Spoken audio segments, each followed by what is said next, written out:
নবীর উম্মত কি দুজখে যাবে না? যাবে। কিন্তু হাদিস শরীফে আসে কিয়ামতের ময়দানে একটা বান্দাকেও নবীর সামন দিয়া দরিয়া দুজখে নিতে পারবে না। দয়াল নবীজির চেহারা মুবারকের সামন দিয়া কোন উম্মতকে, কোন বান্দাকে ফেরেশতারা টানিয়া দুজখে ফেলতে পারবে না। দেখি কেউ দুজখে যাবে না? যাবে। ওই দুর্ভাগ্যবান বান্দা দুজখে যার ঠিকানা হয়ে গেছে মুসলমান হওয়া সত্ত্বে। আল্লাহ পাক আগে ভাগে আল্লাহ জানেন আখেরি জবানার নবীর সম্মুখ দিয়ে দুজখে দেওয়া যাবে না। এজন্য ওই নিমক হারামকে আল্লাহ পাক পর্দা দিয়া ডাকিয়া নিবেন।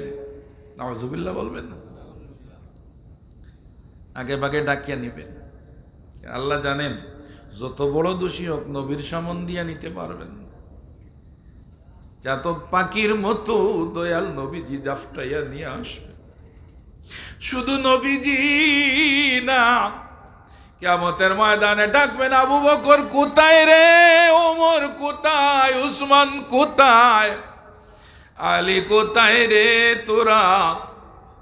এক একজন এক এক জায়গায় দাঁড়াও। একজন মিজানের কাছে যাও, একজন ফুলসিরাতের কাছে যাও, একজন অমুক জায়গায় যাও। কোন দিকে যেন ফেরেশতারা আমার উম্মতকে বাদিয়া দুজখে ফেলতে না পারে। সেই বন্ধু বলেন নবীজি। কিয়ামতের ময়দানের বিভীষিকা এমন হবে, কেউ কাউকে পরিচয় দিতে চাইবে না। মা বাবা নিকট দিয়া হাঁটলে ছেলের পরিচয় দিবে না, শুধু নফসি নফসি। আল্লাহ জিজ্ঞাসা করলে কি জবাব দিব? কেউ কারো পরিচয় দিবে না। আল্লাহর নাম থাকবে কাহ্হার, লিমানিল মুলকুল ইয়াউম লিল্লাহিল ওয়াহিদিল কাহ্হার। আল্লাহর সাথে কথা বলার সাহস কারো থাকবে না। নবীরা নফসি নফসি করবে।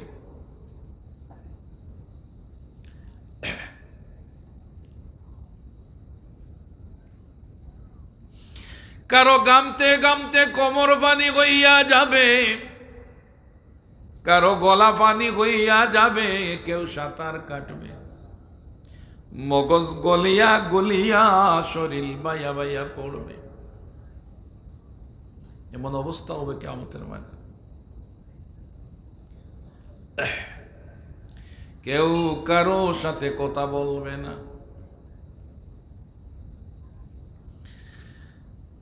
وَإِذَا الْقُبُورُ بُعْثِرَتْ عَلِمَتْ نَفْسٌ مَا قَدَّمَتْ وَأَخَّرَتْ। সিংহায় ফুৎকারের সাথে সাথে সবাই কবর থেকে উলঙ্গ উঠবে, গলায় মালা লাগানো থাকবে। আলিমাত নাফসুম মা কদ্দামাত ওয়া আখারাত। ওই যে তোমার জীবদ্দশায় 15 বছর বয়সে ওই জঙ্গলের মধ্যে যে গুনার কাজটা তুমি করেছিলা, তুমি জানো আর আল্লাহ জানে, আর কেউ জানে না। তোমার গলায় মালা থাকবে, ওখানে ওই তারিখের গুনাহ তালিকা থাকবে চিত্র সহ। ইয়া আল্লাহ, সারা জীবন লুকাইয়া রাখলাই, কিন্তু কবর থেকে ওঠার সময় যে গলায় ঝোলানো ওইটা তো লুকাইতে পারবা না। এজন্য মরার আগে আল্লাহর কাছ থেকে মাফ চাইতে হবে। আজ থেকে আর দেরি না করে এই মুহূর্ত থেকে আল্লাহর কাছে ক্ষমা চাইতে হবে। আল্লাহ, জীবনে যা করেছি, ভুল করেছি, মাফ করে দাও। চিন্তা শুরু করতে হবে, কাল যদি আমার বাতি নিভে যায়, আজ রাত যদি আমার বাতি নিভে যায়, কবরে কি জবাব দিব? জীবনে কি করলাম কবরের জন্য? এ আমল নামাটাল নিয়ে উঠবেন। কয়েক প্রকারের মানুষের কথা আল্লাহ তার হাবিবের মাধ্যমে জানিয়ে দেন। কিছু লোক আছে পাগল হইয়া উঠবে। নাউজুবিল্লাহ বলবেন না। পাগল বুঝি তো কিছু বুঝে না, পাগল। ছোট বাচ্চারা পাগল রে পাথর মারে। কবর থেকে যখন উঠবে কিছু লোক আছে যারা পাগল হয়ে উঠবে। একটা ভালো মানুষকে যখন বুতে ধরে তখন আবুল তাবুল বকাবকি করে, তো পাগলামি করে, মানুষ আর বলা লাগে না এটা পাগল, অটোমেটিক মানুষ বুঝে ও পাগল, বুঝে না? ঠিক ওইভাবে কিছু লোক পাগল হইয়া উঠবে। ওটা কারা? ওরা হলো ওই লোক যারা দুনিয়াতে সুদ খাইতো। নাউজুবিল্লাহ বলবেন।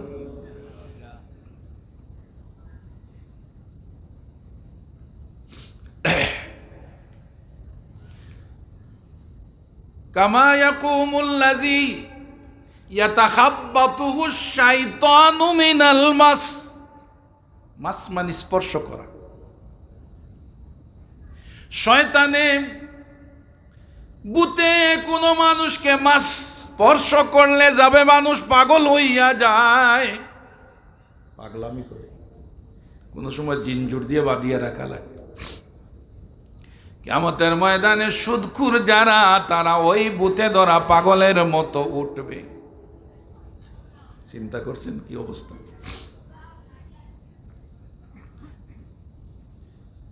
মনে করেন একটা সুদখুর মানুষ, বাগরটিলার একটা মানুষ, তো বাগরটিলা মহল্লার মানুষ চিনে ওই অমুক ব্যক্তি সুদখুর।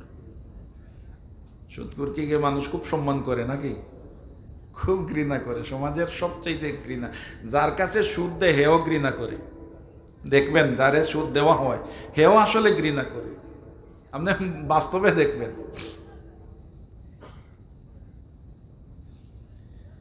বাগরটিলার মানুষ চিনল ওই লোকটা সুদখোর, ওকে ঘৃণা করল। শ্রীমঙ্গলের মানুষ কি করবে? চিনেও না, জানেও না, ঘৃণাও করে না। টাকাওয়ালা মানুষ পাইলে সম্মানও করবে, ঠিকই ঠিক।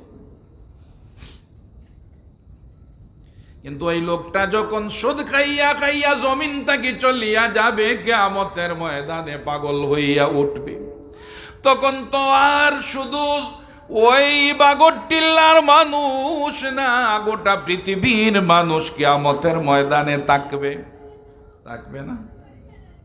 তখন তাকে দেখা মাত্র বলবে, পরিচয় হইয়া যাবে, ওই পাগলামি করে ওটা দুনিয়ায় সুদখোর ছিল। নাউজুবিল্লাহ বলবেন। এজন্য আমি মাঝে মাঝে বলি, বেআমলিগুলা ছাড়তে হবে। সুদখোর, ঘুষখোর এগুলা ছাড়তে হবে, নাইলে উপায় নাই। কবরেও শাস্তি, কিয়ামতের ময়দানে আরো বড় শাস্তি। দুনিয়ার মানুষ জানবে আপনি সুদখোর। জোরে বলেন নাউজুবিল্লাহ।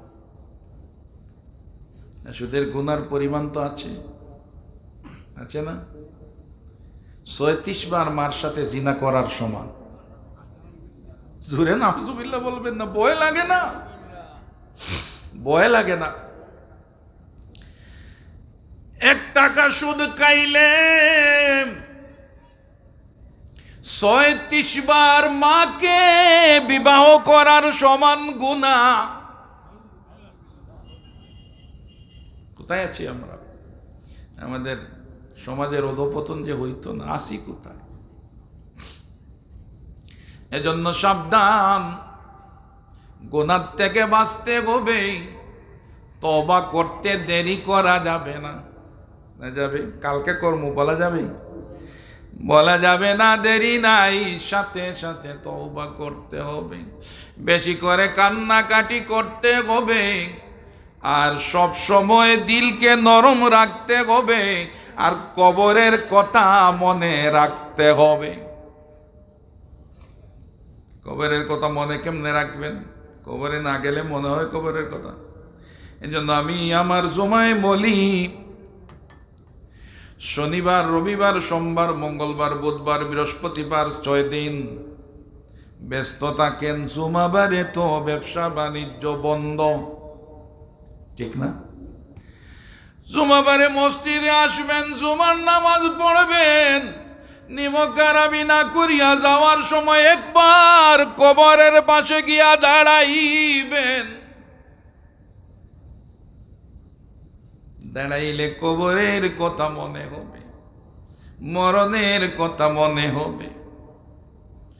আর ডেইলি যদি 20 বার মরণের কথা মনে করতে পারেন যে আমি মরিয়া যাব, ওই লোকটা ভালো ছিল, রাখতে পারলাম না, ওই লোকটা ভালো ছিল, রাখতে পারলাম না। না পারা যায়? একটা সেকেন্ড আটকাইয়া রাখার ক্ষমতা কারো নাই। যত পরাশক্তি আছে সব যদি অনুরোধ করি আজরাইলকে যে 1 মিনিট পরে নেও, মানবে আজরাইল? মানবে না। ডেড বডি পরে থাকবে, কলিজার টুকরা বাচ্চা কান্নাকাটি শুরু করে দিবে, বাবা বাবা বলে চিৎকার করবে, মা মা বলে চিৎকার করবে। কার মা কে শুনি, কার বাবা কে শুনি?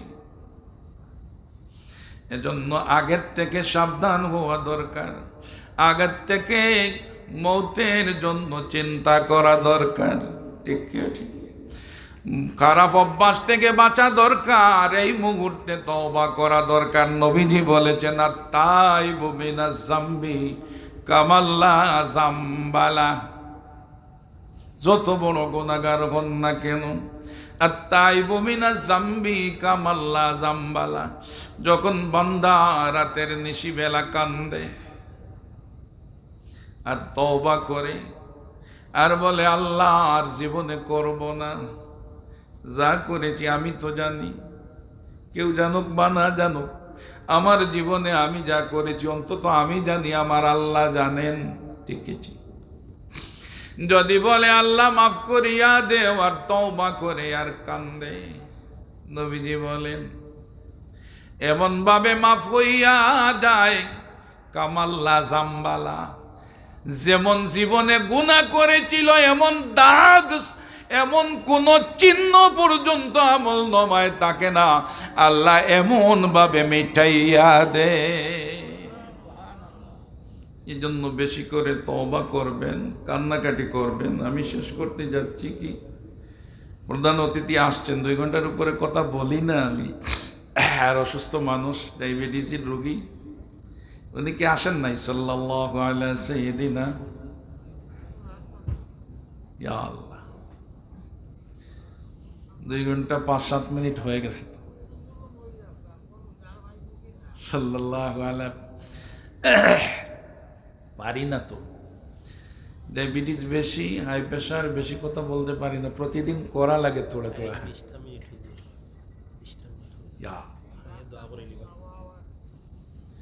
সাল্লাল্লাহু আলা সাইয়্যিদিনা ওয়া মাওলানা মুহাম্মদ ওয়া আলা আলিহি ওয়া সাহবিহি ওয়া সাল্লাম। সাল্লাল্লাহু আলা সাইয়্যিদিনা ওয়া মাওলানা মুহাম্মদ।